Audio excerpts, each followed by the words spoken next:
Well, hello, and thank you for joining me today. My name is Rachel Buddy, and I am a digital account manager and trainer for New Readers Press. And this session is all about numberless word problems for adult learners.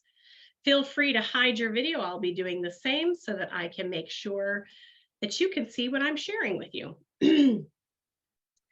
But please be aware that this session is recorded and it is going to be shared for anyone who registered. So you can also share that with friends and colleagues when you receive the link to the video.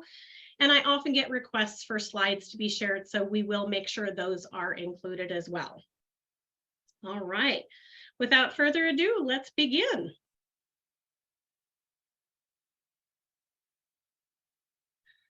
So I always start with a little bit of research, and I like to share that varying research tells us that adult learners are different than children. I think we all probably know that, but I like to point out some specific differences when we're talking about working with adult learners. One of the differences is that they are reluctant to change, and they often have barriers such as work and family. Now, I don't really want to just bullet point this because I know how strongly it impacts the adult education classroom. So please, in the chat, let's go ahead and share and type in the things that you find are the biggest barriers that affect your adult education classrooms. I know one of my most common barriers is attendance. So I'd love to hear some other things that you're finding you run into. Work schedules, daycare. I see some good comments in here. Transportation is huge. Anything else that you find are barriers? Access to technology, so true. Work is a big one. They want formulas, isn't that true? Oh, I've got people who here are also working in incarceration situations. That makes it very challenging. I've done that, absolutely. You know exactly what I'm talking about. Look at all those shared ideas. Good comments in the chat. I think it's really important to acknowledge all of these. So as we're discussing strategies, we can look at ways to reach these adult learners, even if they aren't always able to attend class, which brings me to my next point. Adult learners are often self-directed. They really like being in charge of their learning, which sometimes means they want to move faster than they think they're truly capable of. And sometimes they don't think they need class. I'm sure you've heard that before. Adult learners pull directly from personal experience. Now that can be both positive and negative. And this is huge because if you are able to tap into that as an instructor, your students can reach a meaningful understanding of what you are teaching more quickly. Adult learners may take longer to learn due to memory and retention issues, but they also come to adult education motivated and ready to learn. And I know for some of you, you're saying, yeah, most of them. Knowing all of this can help us prepare our adult ed classrooms more effectively. But how do we get those students to class? How do we make our lessons meaningful to our students? So first, I want to talk facts. Word problems are on every high school equivalency exam, and they're more challenging and more complex than they were prior to 2014. There are often multiple steps, and students who jump to solve out of nervousness over taking a timed test, or because they immediately think they know which procedure to use because the problem looks like something they just studied, and then they make the mistakes. We need to teach them to slow down. Adult learners' prior knowledge affects learning. Don't assume that they have basic concepts like place value, fact-family relationships. I saw someone mention those times tables or estimation. Rather, we need to find ways to assess that knowledge while presenting contextual mathematics. I've had students who can do basic algebra problems, but have no idea what expanded form means. A student's attitude about mathematics affects learning. So when we talk about a student's personal experience, remember that not all of their experiences with education, and especially math, have been positive. This is something I address head on the very first day of class with a simple concept: got it, or I'm getting there. I use dry erase boards with my adult students because it provides instant feedback and anonymity for them to inform me where they are as I'm teaching, not after I've taught a lesson. And using those terms, got it or I'm getting there, quickly begins to affect their attitude about all learning. Just because you don't understand a concept now doesn't mean you won't get it eventually. And because I used it every day in class, they began to understand that some understanding is still understanding, and they can eventually learn the concepts. And most importantly, this isn't just about passing a test.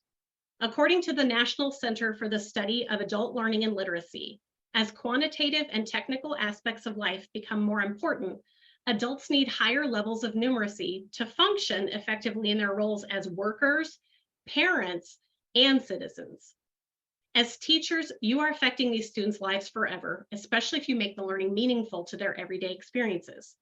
To this day, I have students who may or may not have passed and made it to actual testing, but who'll stop me in public and say that I helped change their attitudes towards themselves, and that forever changed them. And they're using the math they were taught every day purposefully and intentionally now. They now see the math in the world around them. To change their attitudes immediately and begin showing them how mathematicians see the world, I often begin a session with one of my favorite TED Talks. If you're not familiar with his work, Eddie Wu is a high school math teacher who uses real-world examples of math all around us and shares how he himself overcame his own challenges and attitudes about math growing up. Now, we don't have time to watch the whole 13-minute video, but I want to give you just a short snippet, about 3 minutes, with the hope that you'll check out his whole talk later. It's called Mathematics is the Sense You Never Knew You Had. This video not only wows the students, but it helps them begin to look at the world differently, opening up their minds to math in a different way than they've experienced before, as well as changing their attitudes.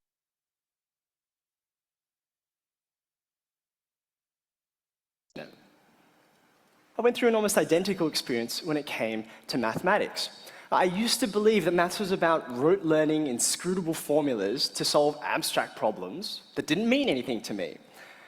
But at university, I began to see that mathematics is immensely practical and even beautiful. That it's not just about finding answers, but also about learning to ask the right questions. And that mathematics isn't about mindlessly crunching numbers, but rather about forming new ways to see problems so we can solve them by combining insight with imagination. It gradually dawned on me that mathematics is a sense. Mathematics is a sense just like sight and touch. It's a sense that allows us to perceive realities which would be otherwise intangible to us. You know, we talk about a sense of humor and a sense of rhythm. Mathematics is our sense for patterns, relationships, and logical connections. It's a whole new way to see the world. Now, I want to show you a mathematical reality that I guarantee you've seen before, but perhaps never really perceived. It's been hidden in plain sight your entire life. This is a river delta. It's a beautiful piece of geometry. Now, when we hear the word geometry, most of us think of triangles and circles. But geometry is the mathematics of all shapes. And this meeting of land and sea has created shapes with an undeniable pattern. It has a mathematically recursive structure. Every part of the river delta, with its twists and turns, is a micro version of the greater whole. So I want you to see the mathematics in this. But that's not all. I want you to compare this river delta with this amazing tree. It's a wonder in itself, but focus with me on the similarities between this and the river. What I want to know is why on earth should these shapes look so remarkably alike? Why should they have anything in common? Things get even more perplexing when you realize it's not just water systems and plants that do this. If you keep your eyes open, you'll see these same shapes are everywhere. Lightning bolts disappear so quickly that we seldom have the opportunity to ponder their geometry. But their shape is so unmistakable and so similar to what we've just seen that one can't help but be suspicious. And then there's the fact that every single person in this room is filled with these shapes too. every cubic centimeter of your body is packed with blood vessels that trace out this same pattern. There's a mathematical reality woven into the fabric of the universe that you share with winding rivers, towering trees, and raging storms. These shapes are examples of what we call fractals as mathematicians. Fractals get their name from the same place as fractions and fractures. It's a reference to the broken and shattered shapes we find around us in nature. Now, once you have a sense for fractals, you really do start to see them everywhere. A head of broccoli, the leaves of a fern, even clouds in the sky. Like the other senses, our mathematical sense can be refined with practice. It's just like developing perfect pitch or a taste for wines. You can learn to perceive the mathematics around you with time and the right guidance. Naturally, some people are born with sharper senses than the rest of us. Others are born with impairment. As you can see, I drew a short straw in the genetic lottery when it came to my eyesight. Without my glasses, everything is a blur. I've wrestled with this sense my entire life. But I would never dream of saying, well, seeing has always been a struggle for me. I guess I'm just not a seeing kind of person. Yet, I meet people every day. I love that. How many of you have heard, I'm just not a math person? Well, let's come back to what we know about adult learners already and talk about what we can do to increase our adult students' problem-solving skills, to increase their content knowledge and ability to apply that to different contexts. So here are 3 key things that are recommended. Make it relevant to their daily lives. If I am constantly using math problems that are meant for junior high or high school students, for example, my adult learners cannot relate.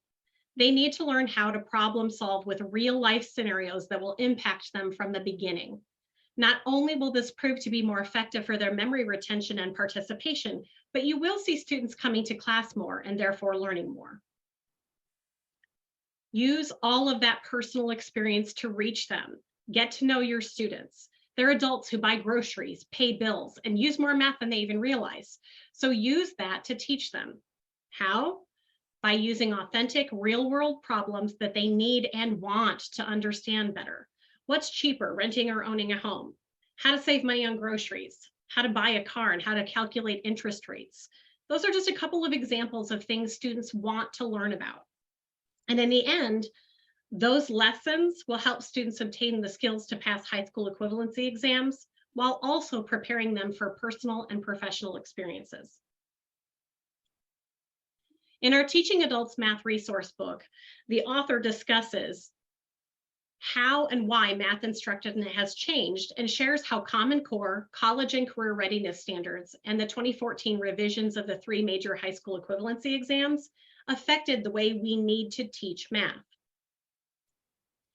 These changes also opened up a world of new terms as changes were made to essentially raise the bar for students to increase their prep for college and workplace. Terms like rigor, algebraic reasoning, complexity, and quantitative reasoning came to the forefront of our mathematical standards and focused significantly more on the needs for conceptual understanding of mathematics rather than procedural fluency. We need to get away from those times tables.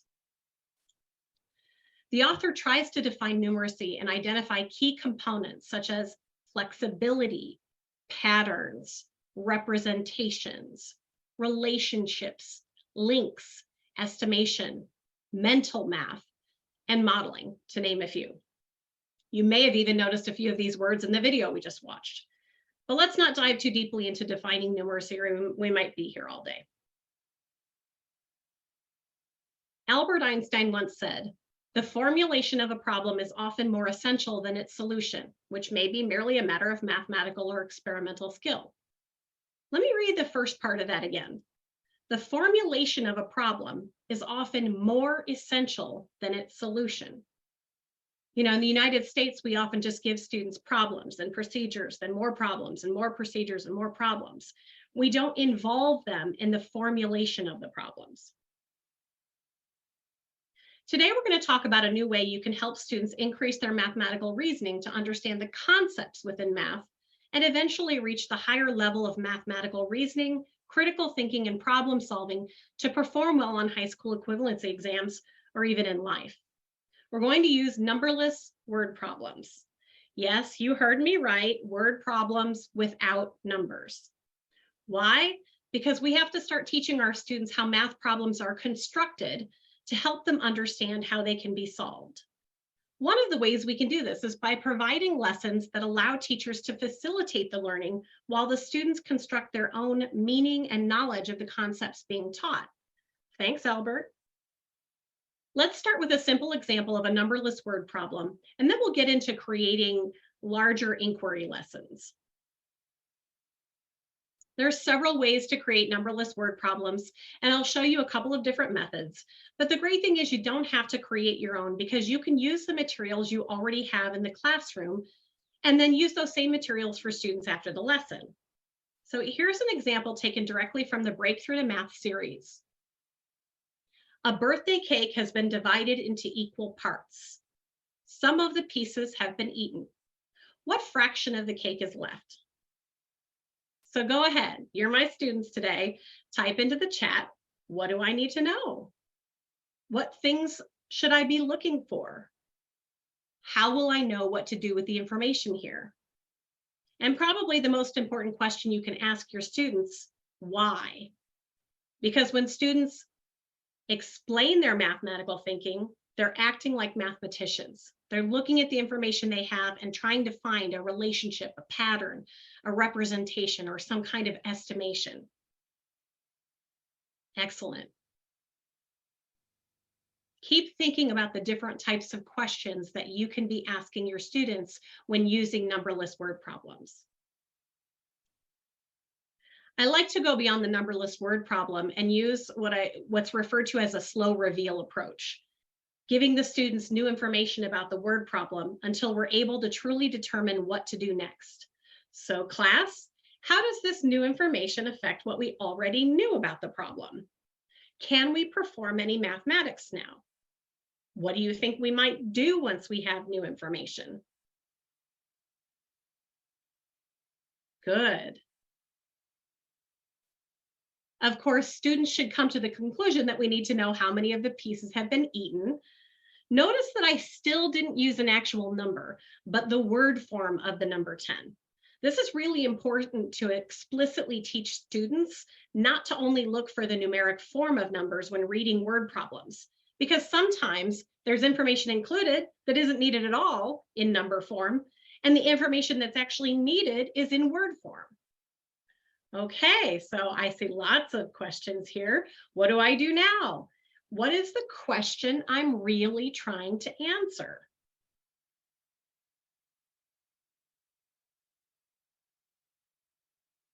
Exactly. We need to know what fraction is represented here.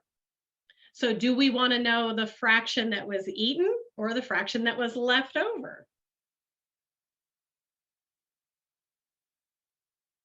Asking these questions teaches the students how to look more closely at the word problem to identify the important information needed. And once students know what is important, they can apply their procedural knowledge to find the answer. This is where I really love to force the students to think. Some may shout out the answer, 6/16, but I'm going to ask them how they got there, because the student had to start with the information they had, 10/16, and do something to find the correct answer. When they explain, they make that conceptual connection. Let's change this word problem slightly to differentiate for a lower level learner who may not be familiar with fractions yet, and now ask, how much of the cake is left? You could even start with this question, then change it to the fraction to make it more challenging. Here's the important part of using numberless word problems. Let the students share their own explanations of what has changed and what they would do differently based on each piece of information. Each student may have a different way of explaining, but each of them is constructing their own understanding of how the word problem worked, even when they didn't have the numbers. Good. We have some mathematicians out here in the group. So now let's talk about how students can make these same connections using their past experiences and prior knowledge. Look at this picture and think of something you've eaten at a work luncheon, family gathering, or any event that when you tasted it, you absolutely fell in love with it. Some of you may still be thinking about the cake in the last word problem. Right, as you look at this, what's the first thing you think about? What question followed that thought? Did you wonder how it was made? Would you ask someone for their recipe? Or would you ask what I would ask, which is what universe did this beautiful mouth explosion come from? How many of you looked at these images and connected what you see to Thanksgiving? That's your past experiences. And how many of you thought of a recipe you love without even realizing you were doing it? That's your prior knowledge. Everyone getting hungry? Can you smell the images? Can you taste your favorite? Did you think of something that doesn't even appear here? Maybe something you're having for dinner tonight? At this point, all I've even presented you are images.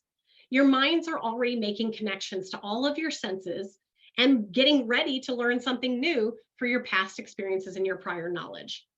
And those connections can be used to create new knowledge. So set your students up by connecting their prior knowledge and past experiences in as many lessons as possible. I'm a huge fan of using manipulatives with adults, something I pulled from my preschool teaching years, but I found it to be just as effective, if not more effective, than with young children.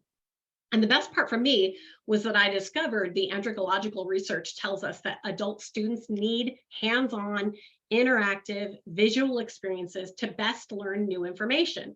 So that was lucky for me. I had all kinds of resources already. Using the CRA model from our Teaching Adults Math resource book, students begin with concrete manipulatives, move to representations of the concept, and then use the abstract numbers and symbols to show the concept. This method ties in perfectly with numberless word problems as the students move through the stages of concrete to abstract.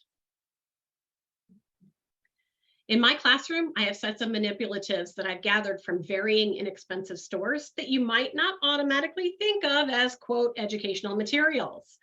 Things like mini pool tables, think geometry, measuring tape, large foam dice, playing cards with no numbers on them, notice, money, food, lots and lots of food.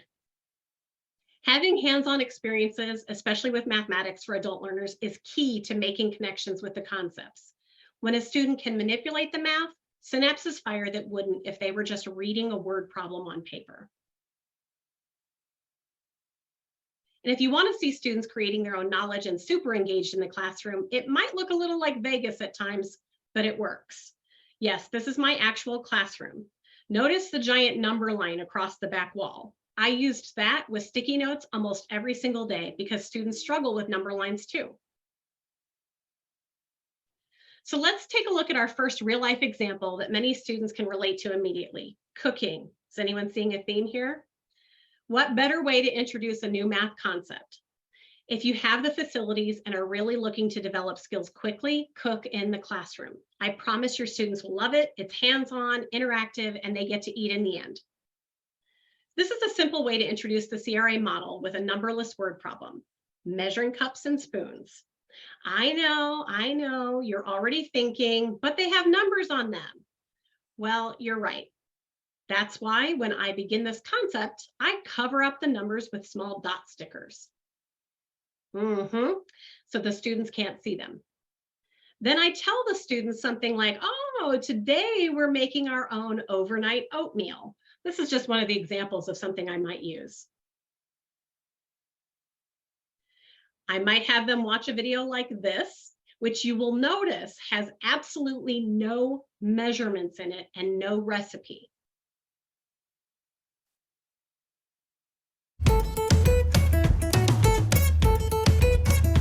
Overnight oats make every morning better, especially when they taste like a candy bar, but actually deliver a guilt-free morning meal. Add the oats, cocoa powder, and chia seeds to a 16-ounce mason jar and stir well. Give your oats a plumping bath by stirring in coconut milk, vanilla, and almond extracts, and maple syrup. Our Almond Joy overnight oats are perfectly sweetened with maple syrup and feature scrumptious chocolate, coconut, and almond flavors you expect when you unwrap and devour the renowned candy aisle treat. Place a lid on the mason jar and refrigerate overnight. That's it. The flavorful liquid ingredients will permeate through the rolled oats, turning them into tender spoonfuls of morning comfort food. Taste and texture boosters are key for a filling and fulfilling breakfast. When you're ready to eat, remove the mason jar lid and stir the oats. Take a quick taste and add more maple syrup and coconut milk until you get the consistency you're craving.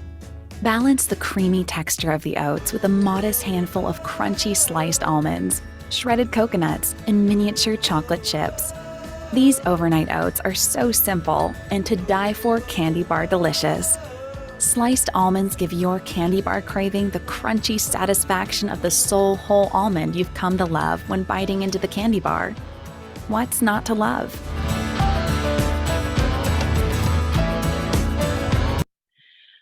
Okay, so I might not be quite this fancy, but I try to have a variety of ingredients available so students can customize their, overnight oatmeal. But here's the trick. They have to write their own recipe down as they create their own overnight oatmeal. Why? Because everything is math. Students will find as they experiment, they need to determine which cup or spoon to use without any numbers and ask, how do I write this recipe without any numbers? They will struggle, and struggle is where learning mathematics begins. Some may already know which measurement belongs on each spoon or cup and have no problem writing a recipe. Or they may find that they wrote the recipe, tasted what they think is going to be the outcome, and had to change their recipe based on what they think needs more or less. Here, they'll discover the vocabulary, the procedures needed to finalize a mathematical recipe. So can you start to see how students will use things like addition and multiplication as they realize they need more of something, or how something might be half as much as something else, bringing in an understanding of fractions, or how they might understand equivalent fractions better when they realize 2 of 1 spoon equals the same as another spoon? Those are the concepts we need them to connect to with these experiences. And you are their master chef, guiding them with the right questions, making them think about those concepts. To help students, I often use one of my favorite open education resources, Estimation 180. Here's an example of how students can take their understanding of the number quarter cup and try to estimate how many almonds are in the cup. Estimation 180 has video and picture reveals like this that really wow students as they guess. How many almonds will it take to fill the cup? So go ahead, put your guesses in the chat and then I'll show the answer. How many almonds will it take to fill this quarter cup measuring cup? There we go. I see some numbers coming in. Lots of guesses. Now there's actually a video reveal for this, but I'm going to show you the picture reveal. Lots of fun to use in class, getting them working through that mental math and making estimations. Oh, lots more guesses coming in. I'm going to wait for a pause here. Good guess, Sonia. Okay, here it comes. 28 almonds. I'm sure we have a winner in here. So now what I would do is I would push the students even more and ask them to say, okay, let's relate the size of that cup to your oatmeal recipe, which uses sliced almonds instead. So can you tell which one of your cups is a quarter cup? More importantly, can you explain why? And it makes them use the math words needed for a deeper understanding of how word problems are built. Can they determine how many sliced almonds are in a quarter cup after watching this estimation video with whole almonds? How? What methods can they use? And as the teacher, you can prompt and differentiate even more by asking if they can develop their own word problems for others based on this recipe experiment. Or talk about how the problem changes if the answer was only 14 almonds, and so forth and so on. Remember, there's a lot of math on the high school equivalency science exam, and this lesson easily integrates science as all cooking does. Make them think like scientists and mathematicians by asking good questions and providing a hands-on experience. Now that students have had a numberless hands-on experience using everyday manipulatives, you might find it helpful to pause after they've struggled and talk with them about a problem-solving process. You probably have your own steps to follow to decode word problems, but I'm going to share one of my favorites. The authors of the Math Sense series created a solid 5-step plan for solving word problems. Understand the question, find the facts you need, choose operations, do the work, and look back. Now, if you've worked with students of any age, you know they tend to rush the process of solving word problems. They skim the question, grab a few numbers, and start calculating. Each step in this 5-step plan prompts basic questions like, what do you need to find out? What numbers will help you answer the question? What operation should I use? These are great questions when you have a typical word problem, but students often skip over the first 3 steps and don't bother to take the time to think through the problems in this way. Using numberless word problems not only forces them to do the thinking part of the process, but encourages them to think like mathematicians even before they proceed to step 2. And step 2 helps students know what facts they should be looking for, even when there are no numbers, and that improves their mathematical reasoning. Students have to understand the problem before they can solve it. And here's one method for creating numberless word problems. And it's really a great place to start when you're getting used to this and just first introducing number word problems for the first time. Simply block out the numbers. You can use whiteout, stickers, a black Sharpie, whatever you want to simply cover up the numbers that are in the word problem. In this example at the top of the screen, we can cover the numbers in the word problem to increase the amount of time students spend trying to understand the problem.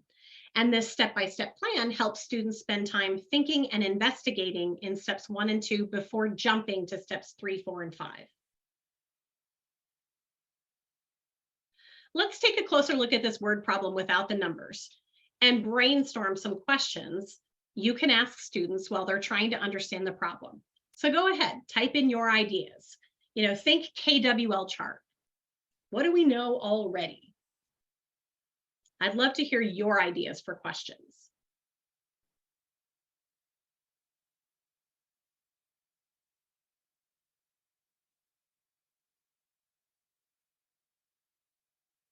What questions would you pose to your students?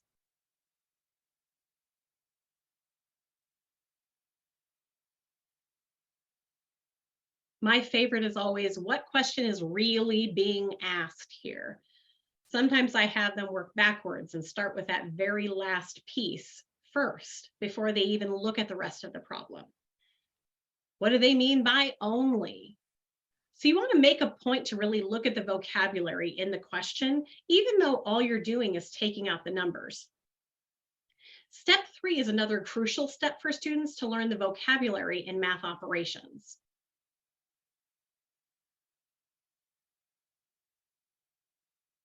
Choose operations is where students need to take the time to choose how to solve the problem. What mathematics is needed for this problem? This is a common step where students often make mistakes because they didn't take the time to understand the problem before starting the procedures. When given a numberless word problem, choosing which operation to use can be a huge learning opportunity for students because they don't have any numbers to work the procedures or get distracted by. That invites them to look more closely at the vocabulary of mathematics. And one of my favorite activities is giving students envelopes filled with vocabulary words for math. Things like altogether, less than, product, equal groups. And then I would have them sort out the words on a 4-quadrant sheet labeled with basic operations: add, subtract, multiply, and divide. Many adult ed math teachers forget the importance of teaching the vocabulary words in math. You could even expand and differentiate this activity by asking whether certain words can be used in more than one category, or if the students can think of their own words to add to the list that they might have seen in a math problem. Or even scanning and searching a practice test to find the relevant vocabulary words and then sorting them. Let's try a more complicated example related to our previous cooking activity from Breakthrough to Math Level 3, Book 3, Word Problems in Algebra.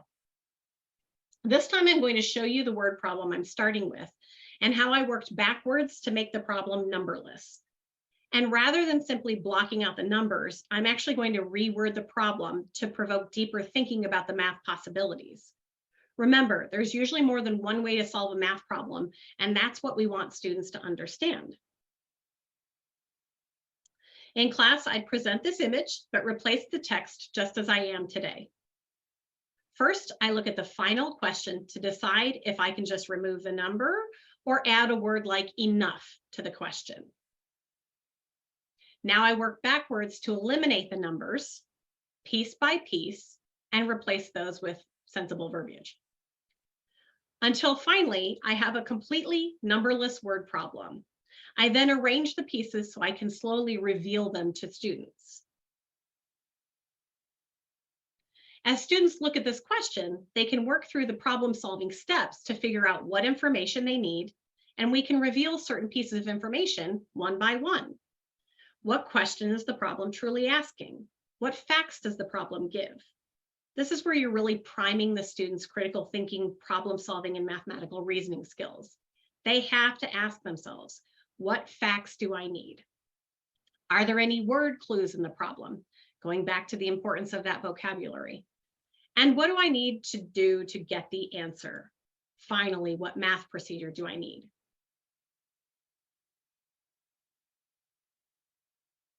And this is how you slow reveal that.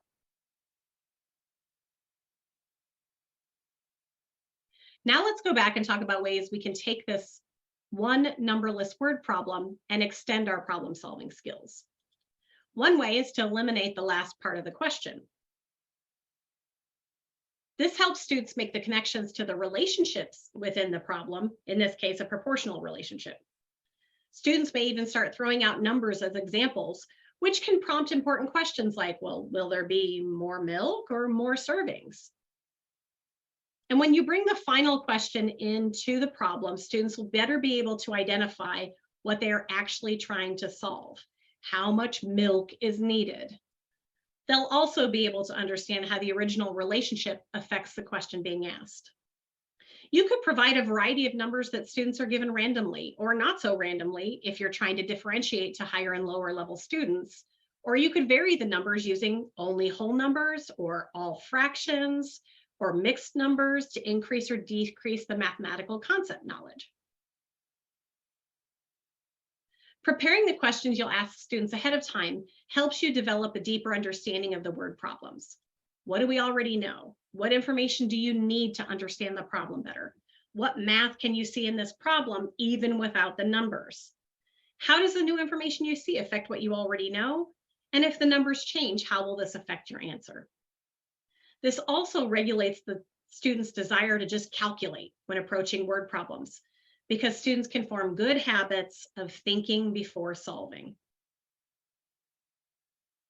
Remember, our adult ed students often come into our classroom saying, I'm just not a math person. By providing them with real-world, authentic problems that tap into their past and current experiences, we can pique their curiosity. And if we make them word problems meaningful to them, not only will they be more eager, more attentive, and more engaged, but you will see an increase in your retention of those students. Let's try another example, this time from New Readers Press Online Learning, where the digital platform has built-in guided practice for students. The online learning curriculum was designed to prepare students for testing, and it has pre-HSE, GED, HiSET, and now TABE courses for reading, language, and math. Our pre-HSE math course has a full unit on operations and algebraic thinking that covers interpreting and solving word problems using a similar problem-solving strategy. I often use the guided practice questions in class before students are given practice questions, such as homework, so you can put the numberless twist on these questions in a format the students are used to seeing. That's essential to preparing them for high school equivalency exams. Let's look at an example. Here's a question I pulled from the pre-HSE math course that's very relevant and meaningful for students today. Notice I blocked out the numbers again. You can even put question marks in there. Students love that because there's something about when you use a question mark that it just doesn't feel like algebra. Consider this situation. You need to stop at the grocery store to buy milk, orange juice, and bread, and you have blank money to spend.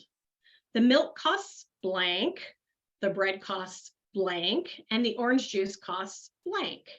Do you have enough money to buy all three items? Students can definitely relate to this question and pull from their prior knowledge and past experience to connect with this math. Some may even shout out, I just bought milk yesterday for $2.99. That's the cheapest I found lately.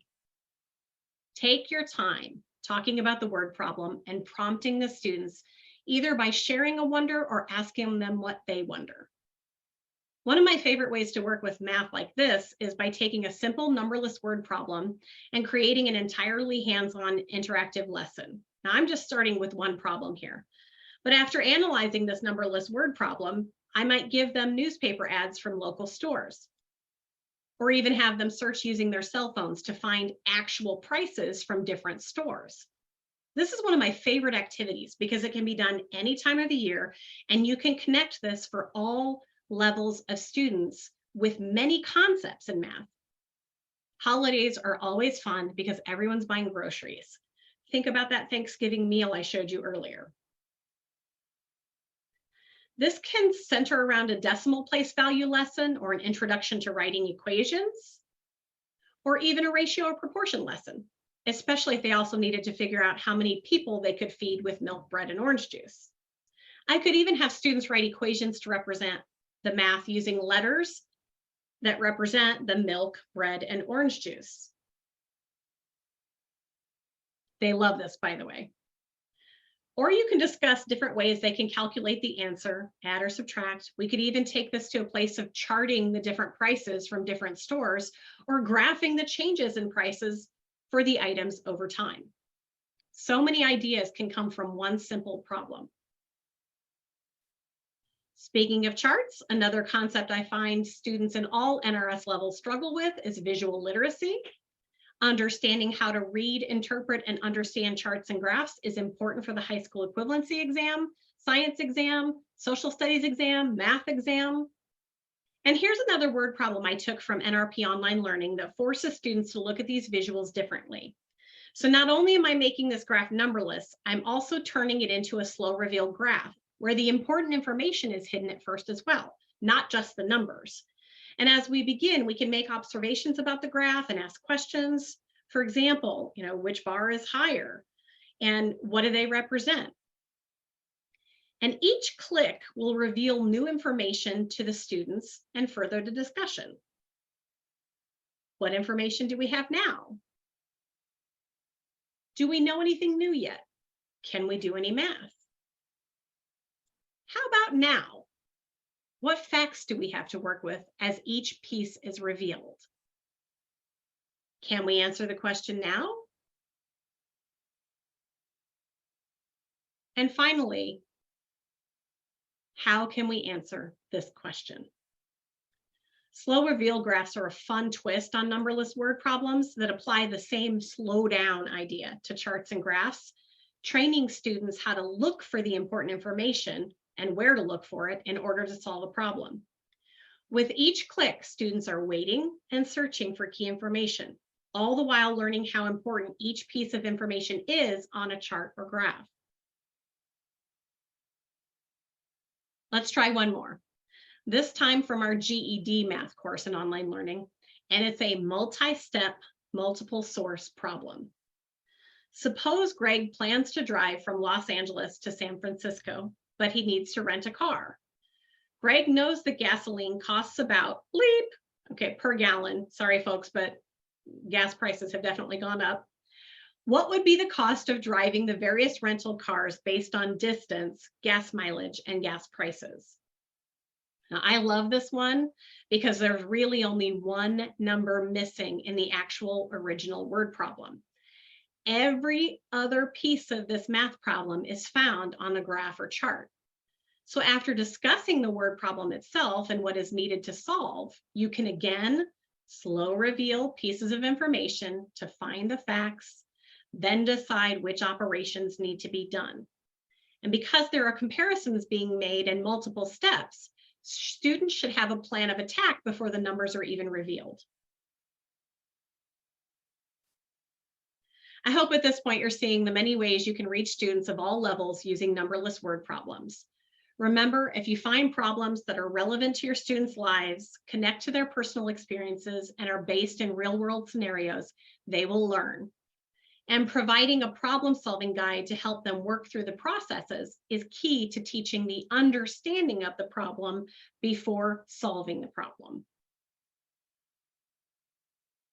And for those of you that are interested in learning more about the products mentioned in today's webinar, you can check out our Teaching Adult series, Math Sense series, Breakthrough to Math series, and our online learning courses at newreaderspress.com. Free trials or 90-day pilots are available for many of our digital products, and you can use our Look Inside feature to see sample pages of each book. And for those of you in attendance today, we're also offering a free promotion to get free shipping on any order over $100 now through the end of October 2022. And the code to use is WebMath22, WEBMATH22.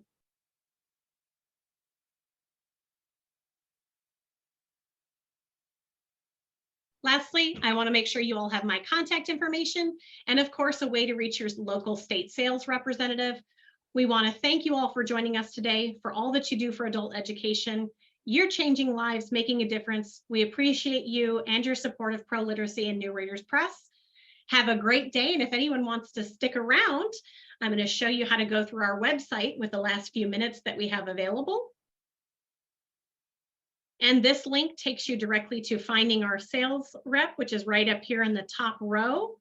If you want to take a look at how our Look Inside feature works, you can actually go to one of the resources we have, for example, our Breakthrough to Math series. And in the Breakthrough to Math series, you have to sort of zoom in and click closely. Each item you click on, you'll have an opportunity to go right underneath the image where it says Look Inside. This Look Inside allows you to click and actually get sample pages from that resource. So it gives you a great way to see what you're looking at and what you're interested in buying before you actually purchase. And of course, you can even zoom in to get closer looks at everything to see some samples. Thank you so much for joining us, everyone. Have a great day.